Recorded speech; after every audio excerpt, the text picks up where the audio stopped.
এবার সিনেমার সর্বোচ্চ পুরস্কার মিঠুন চক্রবর্তীর ঝুলিতে দাদা সাহেব ফালকে পুরস্কার পাচ্ছেন মিঠুন চক্রবর্তী। আগামী 8ই অক্টোবর এই সম্মানে ভূষিত হতে চলেছেন মিঠুন চক্রবর্তী। ভারতীয় সিনেমার সবচেয়ে বড় সম্মান দাদা সাহেব ফালকে পুরস্কার পাচ্ছেন প্রবীণ অভিনেতা মিঠুন চক্রবর্তী।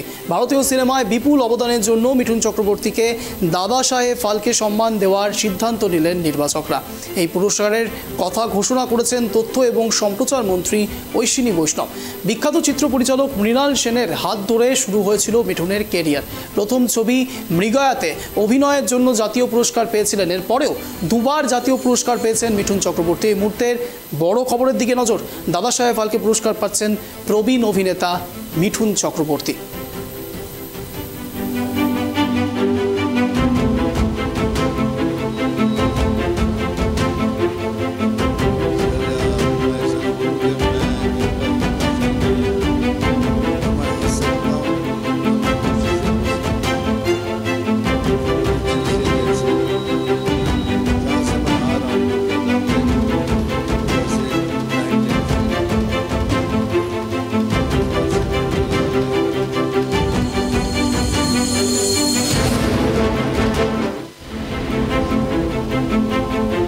বিষয়ে কথা বলবো। এই মুহূর্তে রয়েছে আমাদের সঙ্গে বিজেপি নেতা এবং অভিনেতা রুদ্রনীল ঘোষ। ট্রাইব টিভি বাংলায় আপনাকে স্বাগত। রুদ্রনীল বাবু, আপনি কথা বলছেন অঞ্জনের সঙ্গে।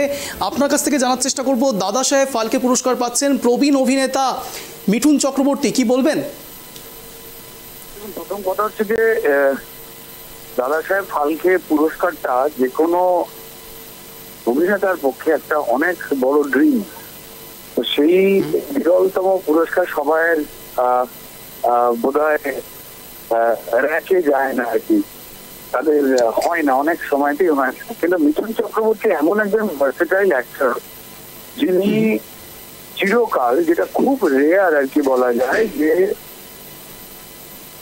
মেইনস্ট্রিম কমার্শিয়াল ফিল্ম এবং তার সঙ্গে সঙ্গে আর্ট ঘরানার ফিল্ম দুটোতেই দাপটে অভিনয় করেছিলেন এবং সারা বিশ্বে তিনি সমাদৃত তার কাজের জন্য। তো এই পুরস্কারে তার সারা জীবন অবদানের জন্য দেওয়া হয়েছে। আমার মনে হয় অত্যন্ত যোগ্য মানুষকেই বাছা হয়েছে।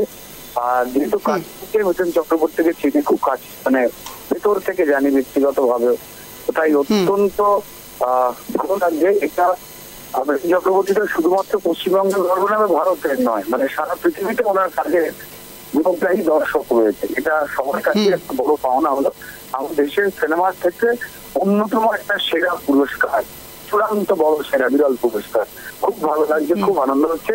ঈশ্বরের কাছে কামনা করি উনি যেন সুস্থ শরীর নিয়ে আরো ভালো ভালো অভিনয় করেন এবং যেটা থেকে শিক্ষাটা মাত্র আমরা শেখবার চেষ্টা করতে পারি। রুদ্রনীলবাবু, একটু সংযোজন করবো আরও একটি প্রশ্ন। এই মুহূর্তে কুণাল ঘোষ টুইট করে ফেলেছেন 4 ঘন্টা আগে, মিঠুন চক্রবর্তী দাদাসুন্দাকে অভিনন্দন, শুধু অনুরোধ, দীর্ঘ অপেক্ষার পরে আপনাকে পদে চিঠি এবং চেষ্টা উপাধ্যায়ের আপনাকে স্বীকৃতি রাজ্যসভায় পাঠানোর বিশ্রামের দরকার আছে। বড্ড কথা বলছেন, এত বেশি কথা বললে যে কোনো বলবান সুস্থ যুবকের শরীর খারাপ হয়ে যেতে পারে। উনি হিরে থেকে জিরে কোনটাকে জানেন না, এই করছে অব্দি গবেষণা করছে।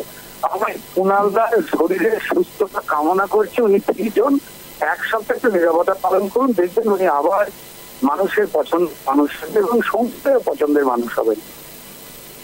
অনেক ধন্যবাদ রুদ্রনীলবাবু সময় দেওয়ার জন্য। যে কথা আপনাদের সামনে রাখছি, এই মুহূর্তে সবচেয়ে বড় যে খবরের দিকে নজর রয়েছে, দাদা সাহেব ফালকে পুরস্কার পেতে যাচ্ছেন মিঠুন চক্রবর্তী। আর সেখানে রুদ্রনীল ঘোষের এক্সক্লুসিভ রিয়াকশন নেওয়ার চেষ্টা করলাম আমরা ট্রাইব টিভি বাংলা, এবং তিনি সরাসরি কুণাল ঘোষের মন্তব্যকে সরাসরি পাল্টা প্রতিক্রিয়া দিয়ে জানালেন কুণাল ঘোষের বিশ্রামের প্রয়োজন, এবং এই মুহূর্তে দাঁড়িয়ে কুণাল ঘোষকে বিশ্রাম দিলে পরে তিনি এত কিছু সব কিছু জানার যে বিষয়, সেই বিষয় থেকে একটু সরে আসবেন এবং সঠিক কথা বলবেন। অর্থাৎ সরাসরি আক্রমণ করলেন কুণাল ঘোষকে। ট্রাইব টিভি বাংলার পর্দায় আপনারা সেটা দেখতে পেলেন। সরাসরি রুদ্রনীল ঘোষের এক্সক্লুসিভ প্রতিক্রিয়া কুণাল ঘোষের প্রতি এবং মিঠুন চক্রবর্তীর প্রতি।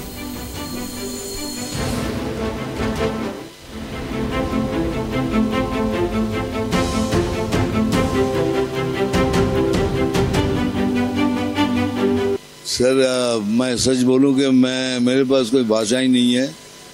ना मैं हंस सकता हूं, ना मैं खुशी से रो सकता हूं। इतनी बड़ी चीज़ है, कैसे जहाँ से मैं आ रहा हूँ कोलकाता के, एक ऐसे ब्लाइंड लेन से फुटपाथ से लड़के इधर आया हूँ। उस लड़के को इतना बड़ा सम्मान मैं सोच भी नहीं सकता। लिटरली मैं बागरूद हो गया। बस इतना बोल सकता हूँ, ये मैं डेडिकेट कर रहा हूँ मैं अपने फैमिली को और मेरे फैंस पूरे विश्व में जहाँ भी हैं उन सभी को।